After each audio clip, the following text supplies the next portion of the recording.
Agora a gente vai ter a apresentação do Thiago Ponte. Eu agradeço, Thiago, por ter aceitado o convite para fazer a apresentação aqui sobre esse assunto muito interessante de metafísica analítica.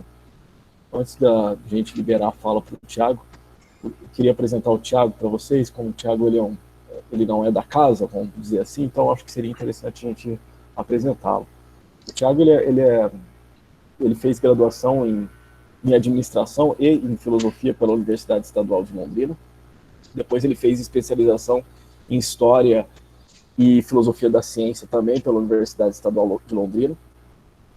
Depois ele fez mestrado em filosofia pelo programa de lógica e metafísica pela Universidade Federal do Rio de Janeiro. E ele está terminando agora o teu doutorado em filosofia também pelo programa de lógica e metafísica pela Universidade Federal do Rio de Janeiro. E pelo currículo do Thiago dá para perceber essa longa estrada que ele tem percorrido na metafísica analítica, né? Ele já começou a fazer relações entre filosofia e filosofia da ciência, especificamente, e metafísica, desde lá da especialização, que eu acho que foi em 2005, algo do tipo, pelo que eu me lembro. E desde então vem estudando metafísica e se restringindo a problemas como o problema da persistência que a gente vai ver hoje. Espero que todo mundo consiga aproveitar essa ótima apresentação que o Thiago vai fazer para a gente agora sobre esse tema interessante, né? Um tema muito interessante de metafísica analítica. E eu desejo, então, a todos, inclusive ao Thiago, uma ótima apresentação. Tá certo. Bom, boa tarde a todos. Primeiro agradecer, claro, o convite do professor Ederson, professor Márcio.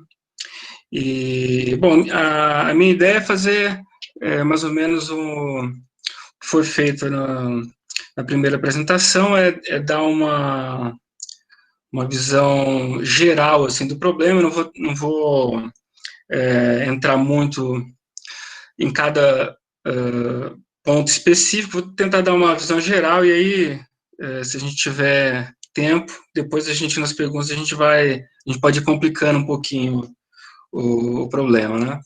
E o problema que eu vou discutir aqui é o problema clássico, o problema da persistência, né? Que basicamente é a ideia de como é que os objetos podem trocar de partes e trocar de propriedades ao longo do tempo e continuarem sendo numericamente os mesmos, né? E o que eu vou fazer, então, é apresentar essas duas principais famílias de teorias, né, que é o endurantismo e o pedurantismo, né? E, bom, se der tempo lá no final, eu tento dar um pouquinho da minha opinião sobre tudo, né? Então, eu estruturei a apresentação do seguinte modo: eu vou começar dando esse panorama sobre o problema da persistência. Aí eu vou pegar especificamente as teorias endurantistas, depois eu passo para as teorias pedurantistas.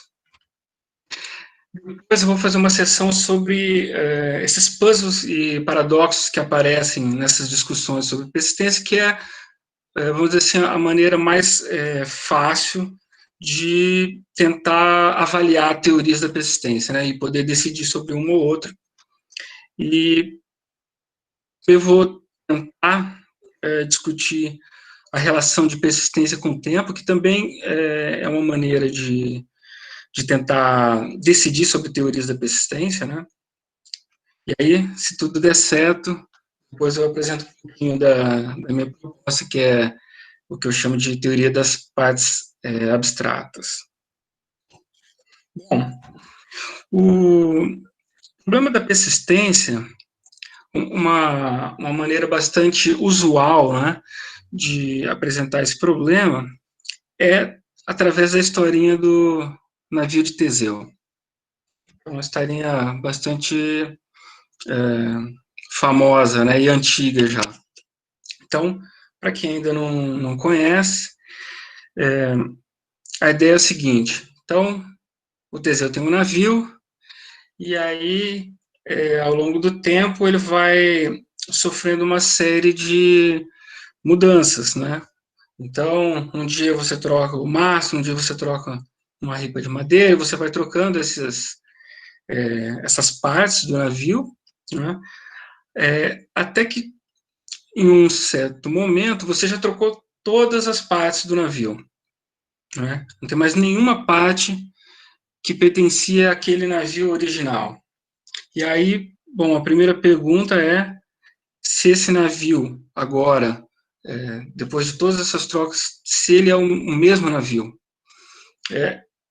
Do ponto de vista pré-filosófico, quer dizer, no senso comum, a gente age como se fosse o mesmo objeto, né? É comum a gente pensar assim, quer dizer assim, se eu corto a barba, eu não deixo de ser a mesma pessoa, né? E ainda mais no caso do navio de Teseu, essas mudanças foram gradativas, então, quer dizer, não é que de um dia para o outro você trocou todas essas partes, né? Essas mudanças foram ocorrendo ao longo do tempo. Então, é natural a gente imaginar que o navio de Teseu, que esse navio, após essas mudanças, que ele seja o mesmo navio, né? Seja numericamente o mesmo navio. Agora a historinha continua e nessa sequência, então imagina que alguém vai pegando essas peças que estão sendo substituídas do navio original e que em um certo momento essa pessoa construa um navio com essas peças. Bom, a pergunta agora é, e esse outro navio, que é composto das mesmas peças do primeiro navio, ele é numericamente o mesmo? Ele é o navio de Teseu? A gente sabe de uma coisa, no final dessa história, você tem um navio que é composto pelas peças originais e um outro navio que é composto por outras peças. E a gente sabe que esses dois não são idênticos. Isso é um fato, né? E, bom, e a gente também tem motivos para imaginar que esse navio, feito com as peças do navio original, é numericamente o mesmo. É como se você tivesse um relógio, e aí você leva para consertar, e alguém vai lá e desmonta tudo, e depois ele monta tudo no lugar. Quer dizer, parece que você tem ainda o mesmo relógio, né? Então, o que acontece nessa história do navio de Teseu parece a mesma coisa. E aí você tem, no caso, dois objetos que são aspirantes a serem o navio original, né? E, bom, o que parece revelar nessa história é que no nosso dia a dia nós temos duas noções de identidade para objetos.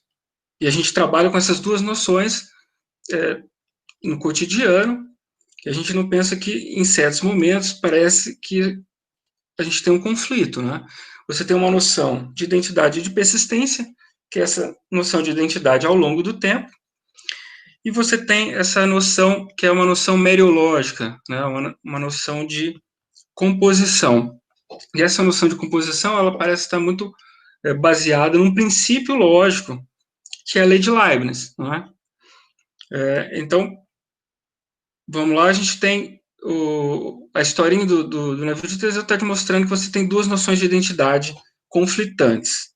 E essa é a tarefa do teórico da persistência, é tentar, de algum modo, desfazer essa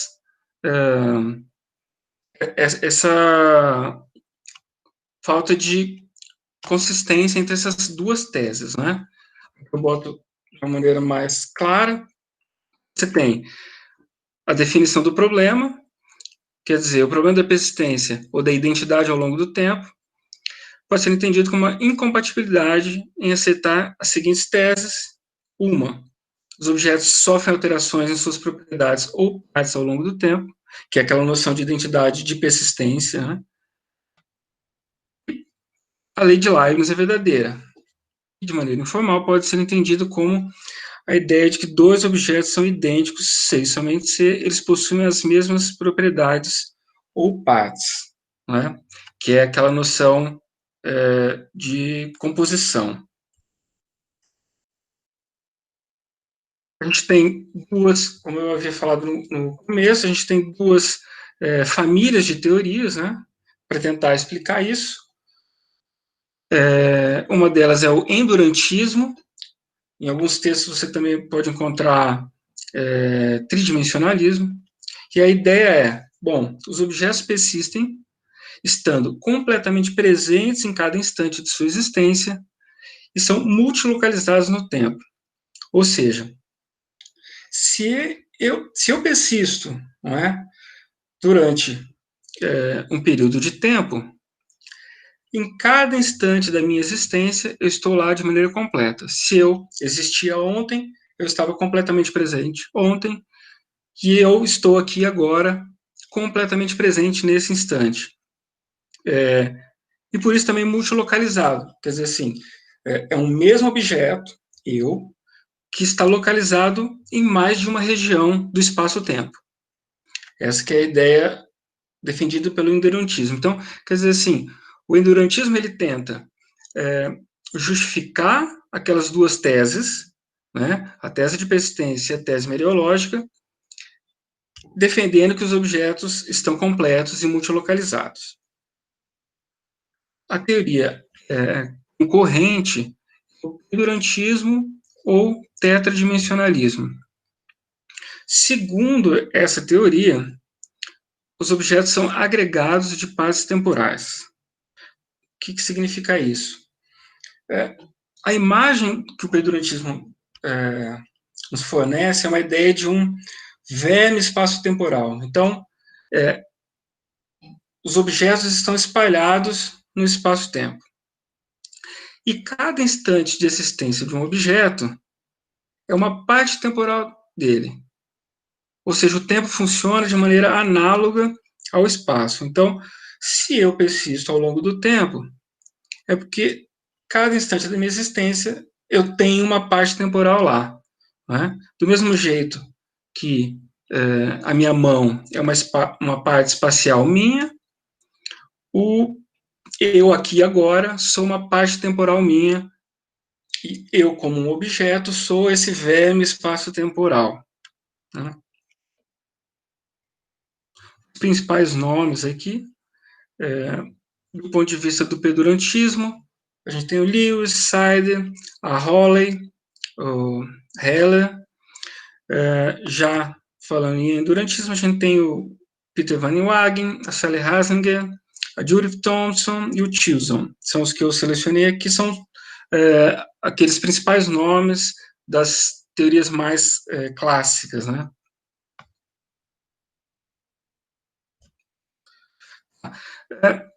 Uma maneira bastante esquemática de discutir o problema da persistência é apresentada por um filósofo chamado Merckx.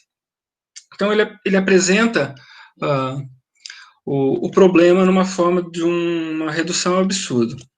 Então, ele considera o seguinte, olha, críticos da persistência vão dizer o seguinte, eles vão argumentar desse modo. Suponha, por reductio, que os objetos persistem ao longo do tempo. Não é? Que O em T, um objeto O, é idêntico a O em T1, um tempo posterior a T1. Temos como premissa que O em T0 está quebrado. Eu estou imaginando que a minha guitarra. Então, imagina que minha guitarra em T0 estava quebrada. Aí, para consertar, é que em T1 ela não está mais quebrada. Então, é mais uma premissa. Esse objeto O em T1 não está quebrado. Se a lei de Leibniz for verdadeira, que está aí em 4, né? Se O em T0 é idêntico a O em T1, então O em T0 tem a propriedade F, se somente se O em T1 também tem essa propriedade F, é o que às vezes é chamado de índice de binariedade dos idênticos, a gente teria uma contradição, não é?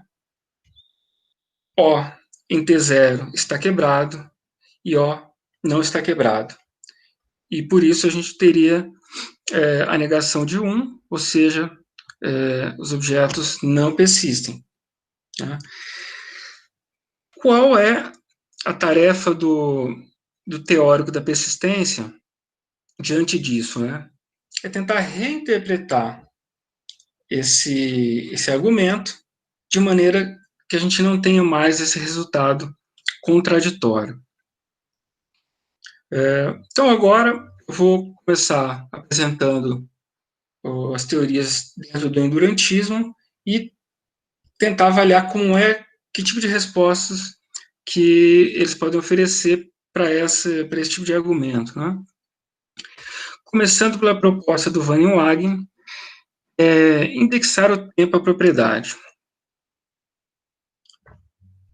Então, segundo Van Inwagen, um objeto possui uma relação indexada ao tempo, ter em T, com uma propriedade F. O que significa isso? Eu vou dar um exemplo aqui. Então, minha guitarra poderia possuir uma propriedade está quebrada na segunda-feira, que é uma propriedade distinta de está quebrada na terça-feira. O que o Van Inwagen está defendendo é que não existem propriedades e ponto final. Quer dizer, não existe ser vermelho, ser azul, estar quebrado. O que existe é uma propriedade colada com um tempo. Então, no caso aqui, está quebrado na segunda-feira, segundo Van Inwagen, é uma propriedade distinta de estar quebrado na terça-feira. O fato, o tempo, ele cola na propriedade e gera uma nova propriedade. Então, estar quebrado na segunda-feira é tão diferente de estar quebrado na terça-feira quanto estar quebrado na segunda-feira é diferente de outra propriedade, como ser verde, enfim. Essa é a estratégia de uma posição endurantista.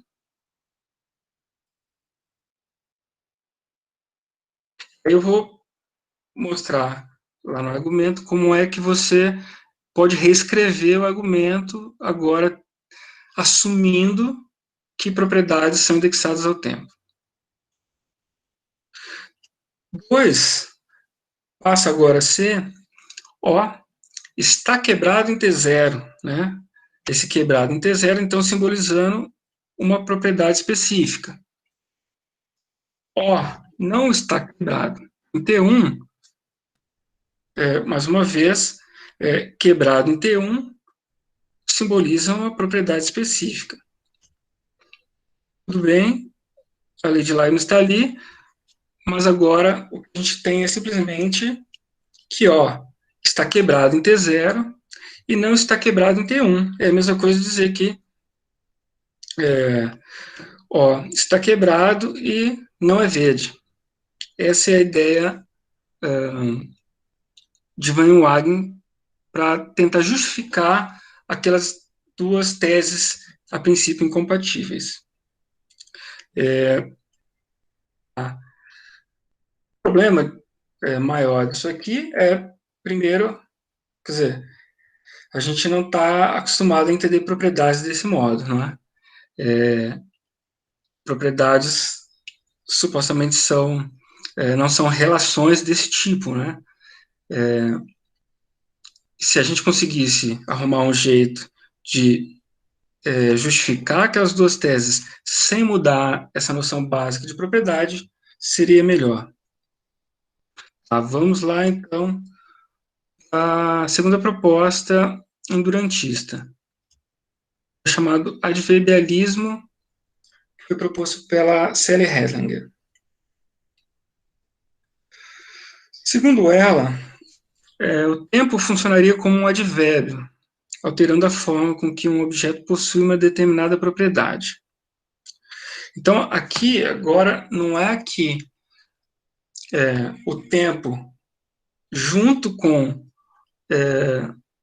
a propriedade, formam uma nova propriedade, né? Mas que o tempo funcionaria como um advérbio. Então, no exemplo lá da minha guitarra, a gente teria que minha guitarra é preta ao modo de T e não é preta ao modo de T estrela, sendo T estrela um tempo distinto de T, né? A ideia é justamente essa. O tempo funcionaria como um advérbio. Do mesmo modo que o Van Wagen, a série Herzinger também consegue escrever partes daquele argumento do Merckx. Então, de acordo com o adverbialismo, pois seria, na verdade, O está ao modo de T0 quebrado. E 3 seria O não está ao modo de T1 quebrado. Mais uma vez, o que se tem em 5 é O está ao modo de T0 quebrado e não está ao modo de T1 quebrado. E, segundo ela, isso seria o bastante para você não gerar um resultado contraditório. Essa é a crítica feita ao adverbialismo. Né?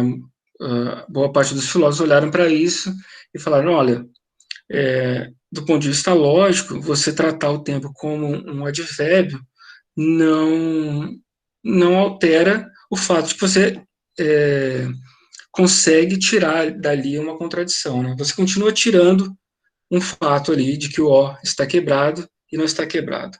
Essa é, a princípio, a crítica feita ao adverbialismo. Ainda dentro do endurantismo, tem algumas maneiras, não são bem formas de dar uma explicação de persistência, mas mais uma maneira de dissolver o problema. E aí eu preciso fazer um parênteses e falar um pouquinho do problema da composição, que é, claro, no fundo, o problema da persistência é como objetos compostos podem mudar ao longo do tempo, né? Então, seria interessante que a gente soubesse o que é esse objeto composto, né? Quando é que a gente está diante de um objeto composto?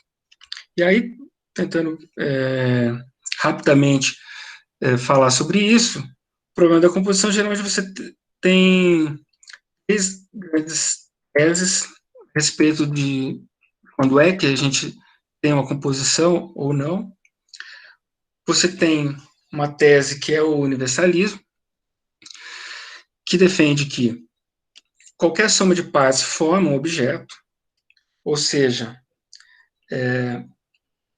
eu sou um objeto, o meu computador é um objeto, meu celular é um objeto, meu computador mais o meu celular também formam um objeto. Quer dizer, qualquer coisa que você puder formar, somar, gera um novo objeto. Tem os objetos que a gente trata no nosso dia a dia como sendo objetos mais interessantes, mas do ponto de vista da composição e estritamente filosófico, não haveria diferença entre os nossos objetos ordinários e essas somas bizarras como o meu computador e o meu celular. Temos também a tese da composição restrita, que é a tese de que algumas somas formam objetos e outras não, que essa parece ser, aí sim, a noção senso comum, né? A princípio, as pessoas não tratam somas como meu computador e meu celular como objetos genuínos, né? Mas para isso você precisa de um critério de composição, né? Então, poderia ser contato, né? Enfim, o Van Wagen, por exemplo, apresenta o critério dele chamado de organicismo, que diz que apenas entidades biológicas formam objetos. E a gente teria ainda uma outra posição, que é o niilismo meriológico. De acordo com o niilismo meriológico, não existem objetos compostos. Só existem o que eles chamam de átomos mereológicos, são objetos sem partes. Essas são, então, as três principais teorias acerca do problema da composição. Eu acrescento aqui ainda uma noção mereológica, que é o essencialismo mereológico, que é a ideia de que as partes são essenciais para o todo. Então, a princípio, você poderia ser essencialista mereológico em todas dessas três primeiras posições sobre composição, né?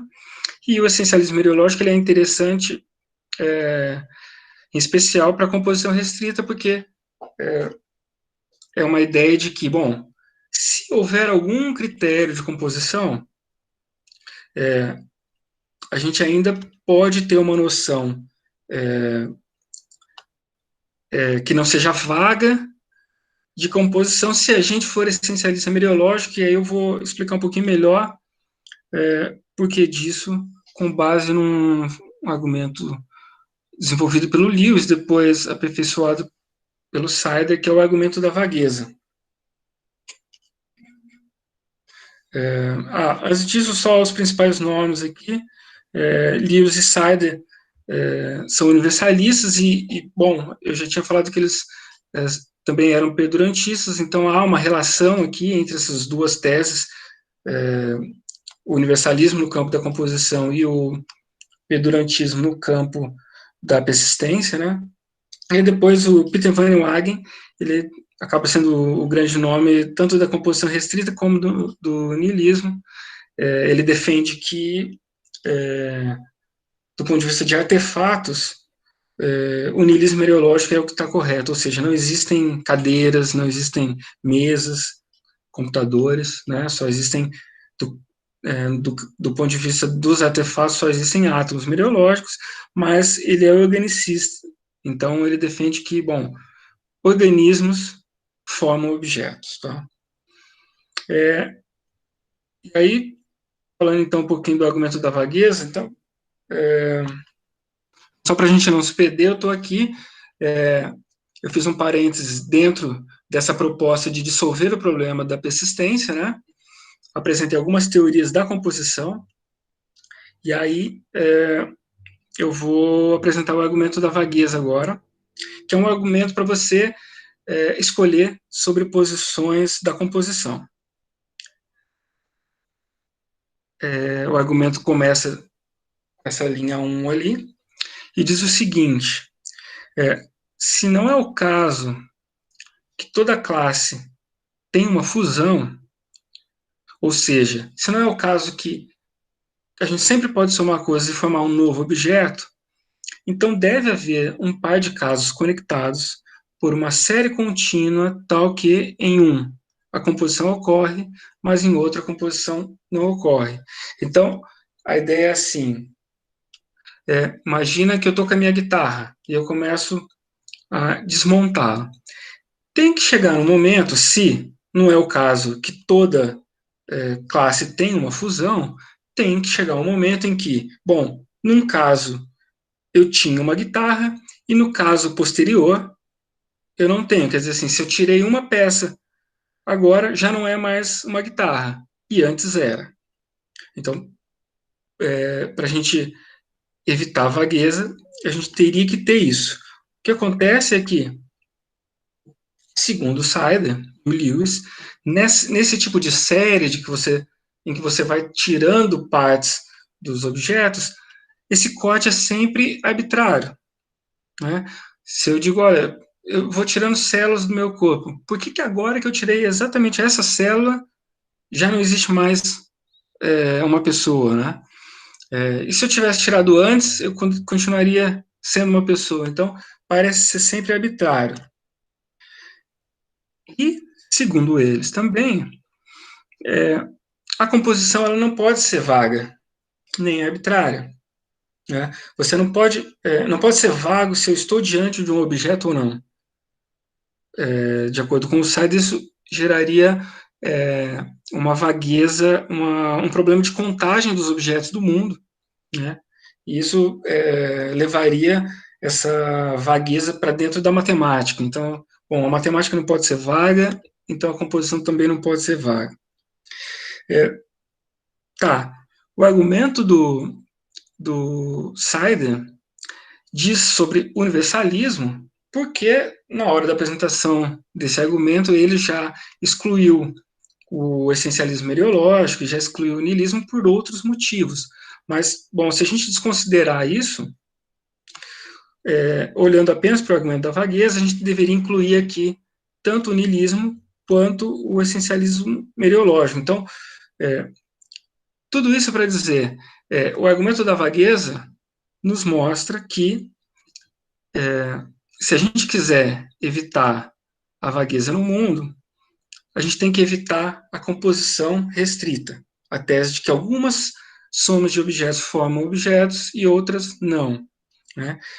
E aí, voltando para o nosso problema da persistência, o argumento da vagueza dá bons motivos para você defender uma noção de composição essencialista ou niilista.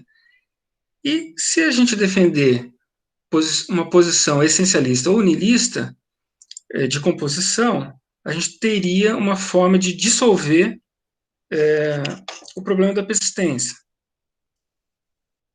Do seguinte modo, de acordo com o essencialismo mereológico, é errado, de partida, falar em O sendo idêntico, O em T0 sendo idêntico a O em T1. Isto porque, se as partes são essenciais para o todo, de fato, são objetos diferentes. O essencialista mereológico ele não tem problema em dizer, olha, se não tem as mesmas partes, são objetos distintos. Claro que eles vão tentar explicar a nossa fala sobre objetos persistentes, né? Então, no caso do essencialismo mereológico,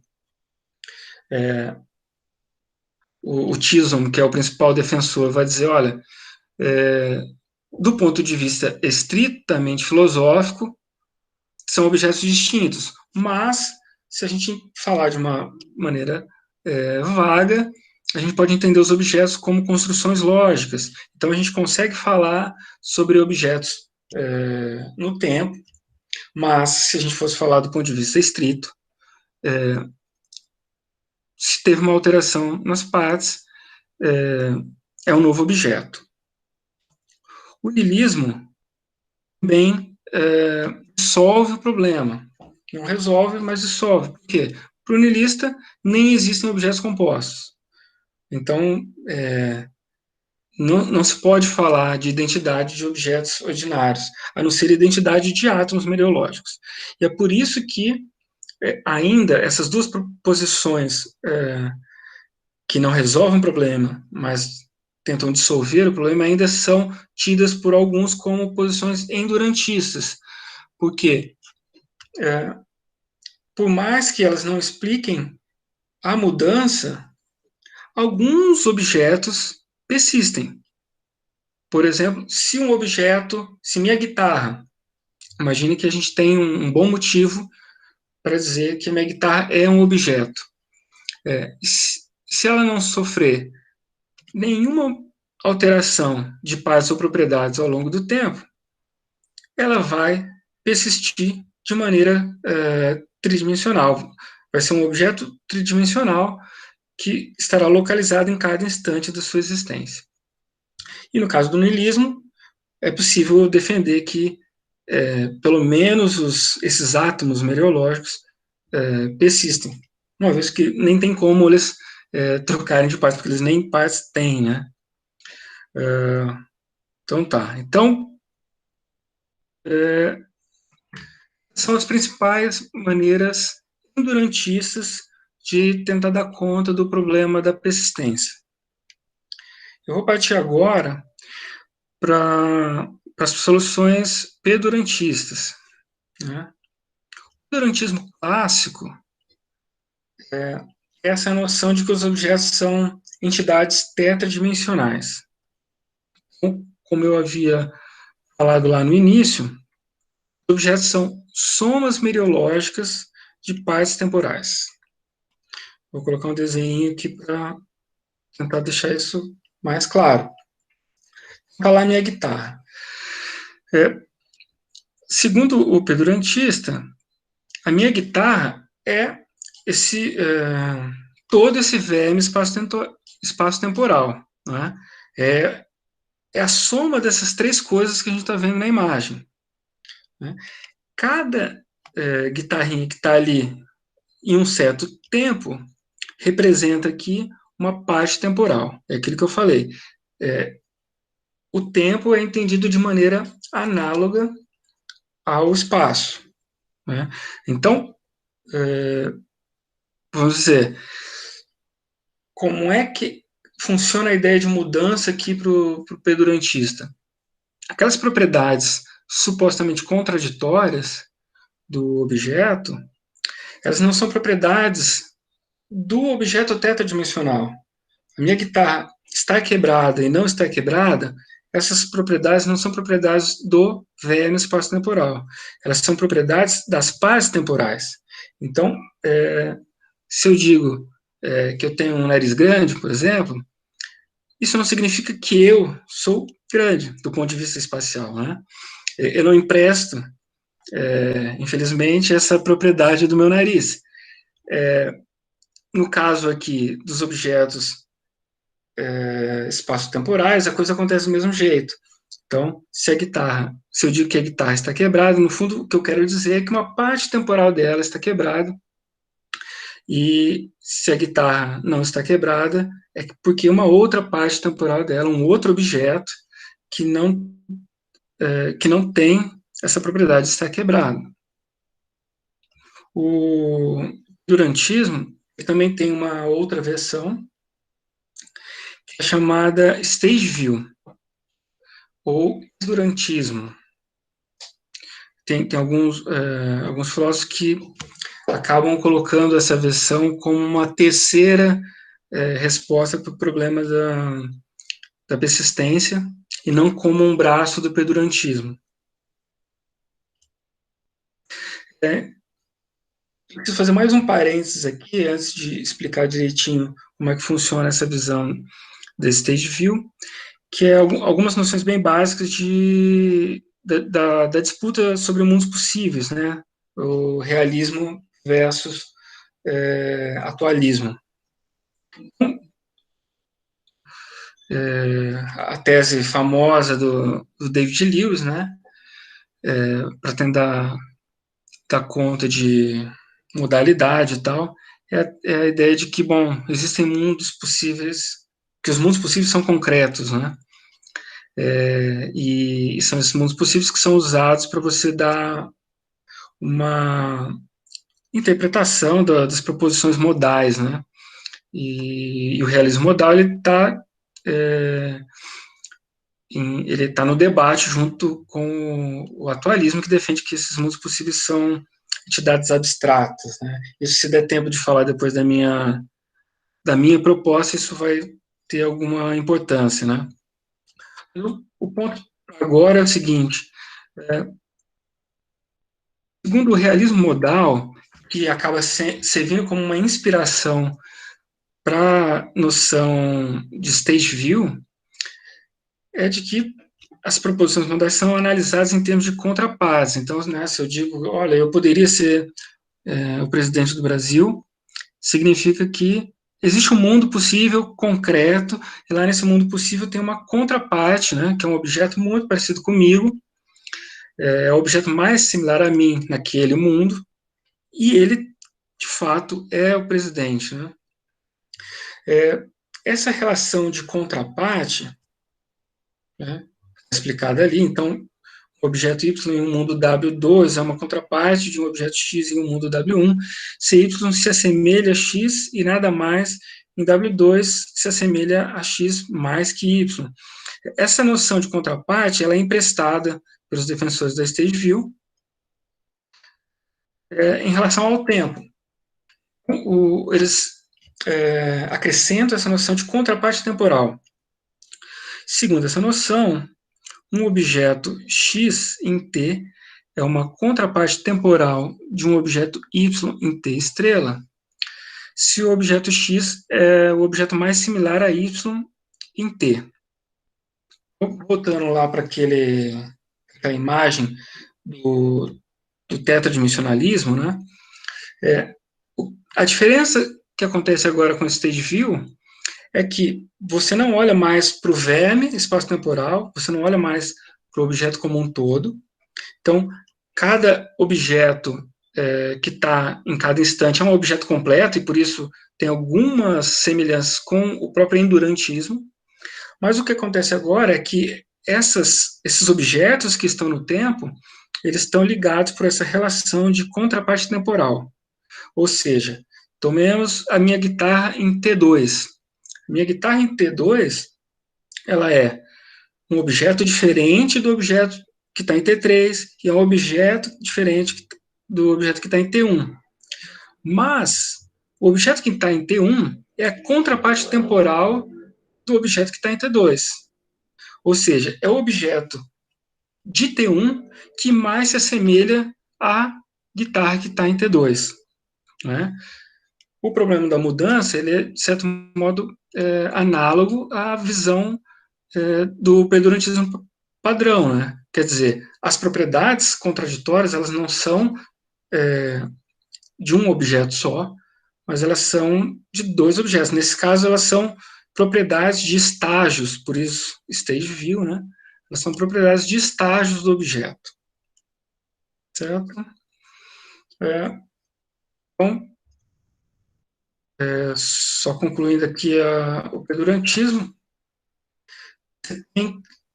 você pode reescrever, voltando àquela noção lá aquele esqueminha do Merckx, você pode reescrever a premissa 2 e 3 ali do seguinte modo: você tem O em T, que é um objeto que está quebrado, e O em T1, que é um objeto distinto, que não está quebrado.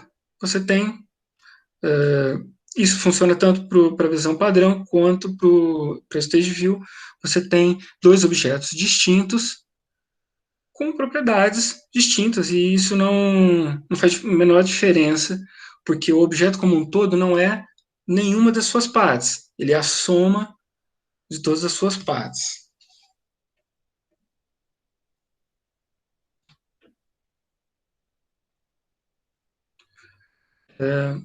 Eu vou entrar agora no...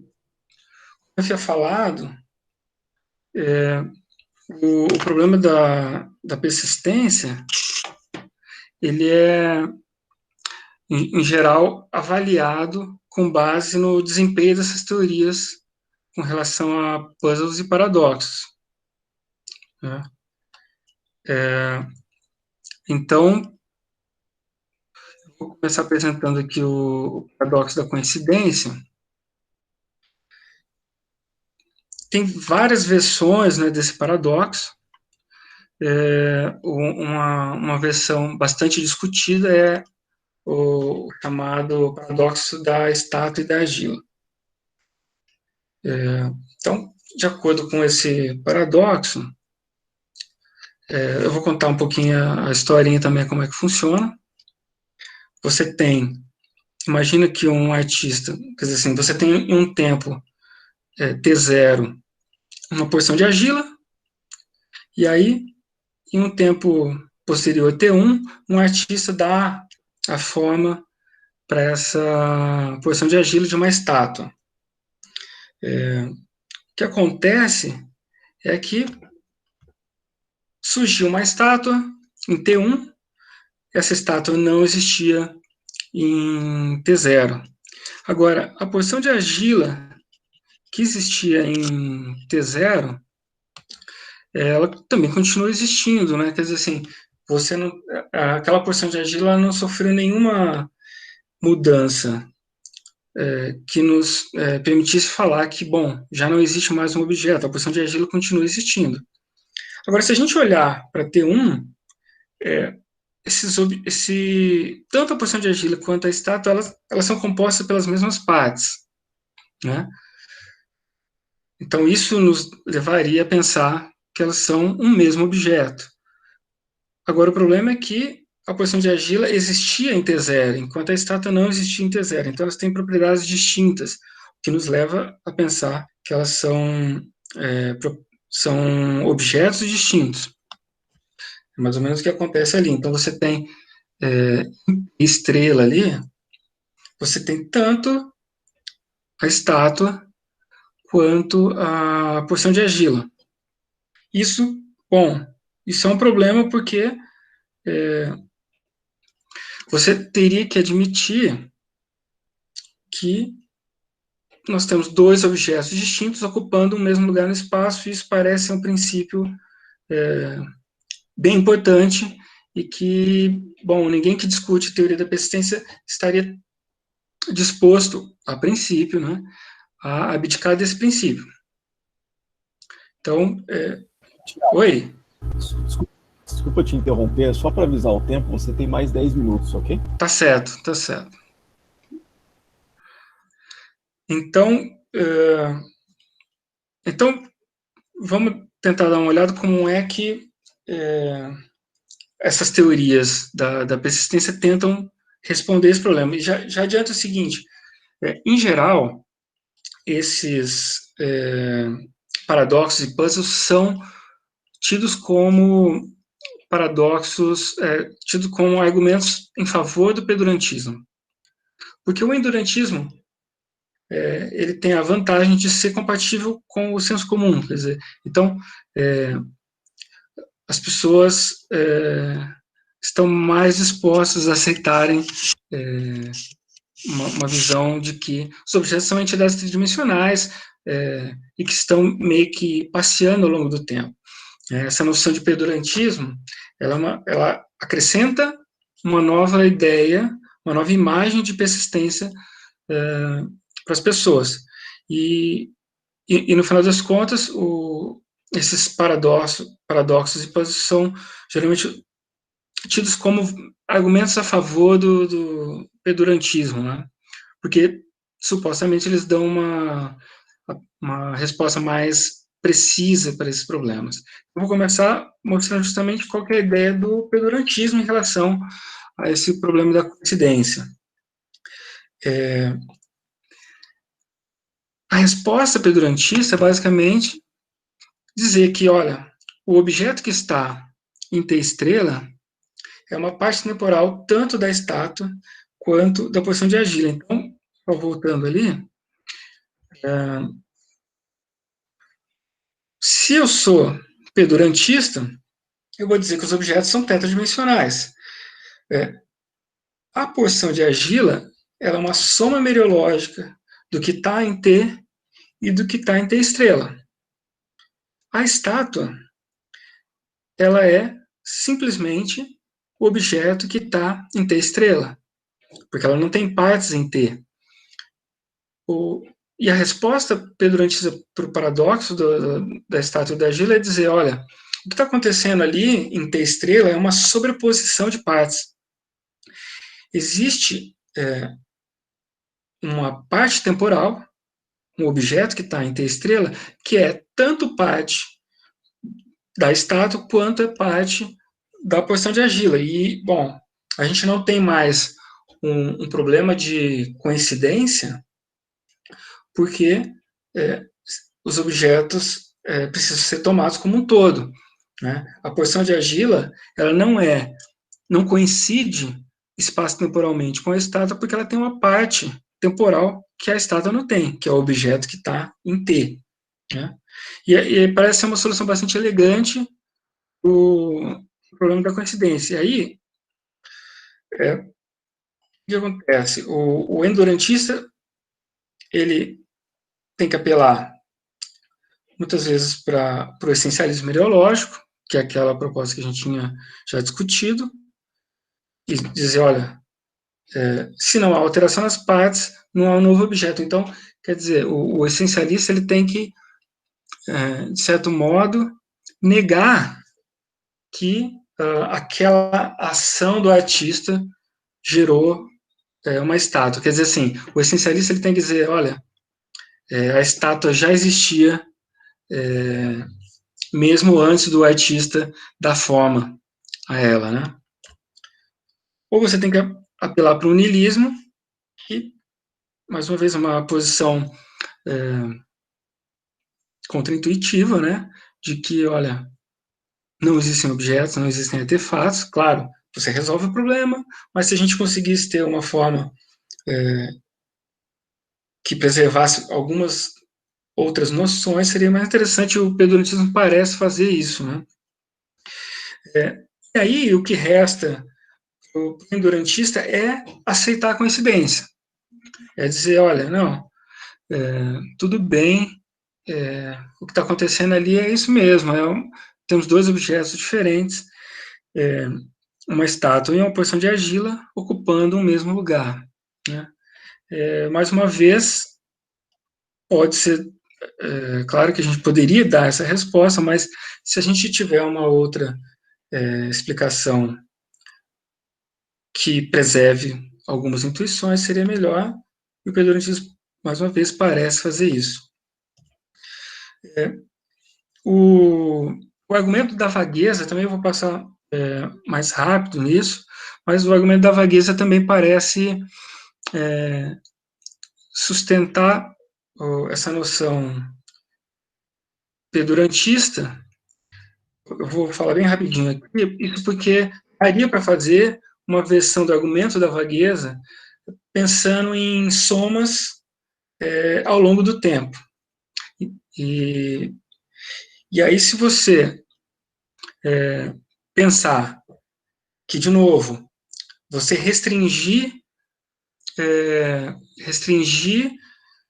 objetos geraria vagueza, o que esse argumento da vagueza temporalizada está dizendo é assim, não, olha, se a gente somar, contar todas as entidades do passado, do presente e do futuro, a gente tem que a gente também tem que evitar a vagueza. E aí, bom, ou a gente vai ser universalista e dizer que qualquer soma, nesse caso uma soma entre tempos, né, uma soma diacrônica, também forma objetos, e se a gente é capaz de fazer uma soma de entidades, por exemplo, imagina que eu somo, sei lá, a bola da final da Copa de 50 e o meu celular agora, se isso é um objeto, se eu tenho que ser liberal em relação à soma de entidades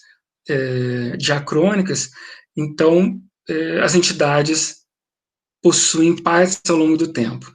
E mesmo se eu tiver uma noção essencialista, mais uma vez, se eu me permitir fazer fusões temporais, eu também tenho ainda uma noção pedurantista, né? Uma noção de entidades com partes ao longo do tempo. E, então, mais uma vez, parece ser uma noção interessante para o pedurantista. Enfim, então, não sei se eu tenho ainda tempo para isso, mas eu só queria deixar. Depois eu vou simplesmente pontuar e depois a gente, se precisar, a gente discute nas perguntas. Então, tem uma relação forte entre persistência e tempo. Então, por exemplo, existem três principais teorias metafísicas do tempo. Uma é o eternalismo, que é uma teoria que diz o seguinte: que, olha, tempos passados, presentes e futuros existem do mesmo jeito. Depois você tem uma teoria que é o presentismo, que diz que só o presente existe. E ainda você tem a Growing Block, que diz, olha, o passado existe, o presente existe, mas o futuro ainda não existe. É como se fosse um bloco crescente, né? De acordo com a teoria metafísica de tempo que você adota, você poderia ter motivos para adotar uma ou outra teoria da persistência. Se você for eternalista, por exemplo, você poderia ser... a tendência é você ser pedurantista. Por quê? Porque se você permite a existência de entidades no passado, presente e no futuro, parece ser mais compatível você ter uma noção de objetos que tenham partes no passado, no presente e no futuro. Se você for presentista, não só parece ser mais compatível com o endurantismo, como parece ser até incompatível com o pedurantismo, né? Como é que você vai fazer somas de entidades se você não tem, né, partes passadas e futuras, né? A Growing Block ainda é uma dúvida se é mais compatível com pedurantismo, com endurantismo, né? E, por fim, você também poderia se perguntar sobre a relação dessas teorias da persistência com as teorias físicas do tempo, porque, como vocês devem já ter percebido, toda a minha apresentação foi supondo um mundo meio newtoniano. E aí, muitos filósofos dizem, olha, o pedurantismo parece ser uma teoria muito mais adequada à relatividade restrita, né? A resposta endurantista vai nessa linha, quer dizer, olha, talvez dentro de um sistema de referência o mundo funcione como o endurantista está falando, né? Então ainda teria alguma saída para o endurantista. Eu vou terminando por aqui, fiquei sem falar da minha proposta, se der tempo daí eu falo nas perguntas, e também a gente pode aprofundar mais nessas questões que eu passei corrido. Ok, queria agradecer mais uma vez ao Thiago pela apresentação, muito boa também. Eu já tinha visto uma parte dessa apresentação, vamos dizer assim, né? Então já esperava um pouco. Muito interessante. Inclusive os exemplos agora da guitarra, acho que deu certinho pro dia do rock. Né? É verdade. Bom, deixa eu só... A gente vai parar aqui a gravação agora, ok?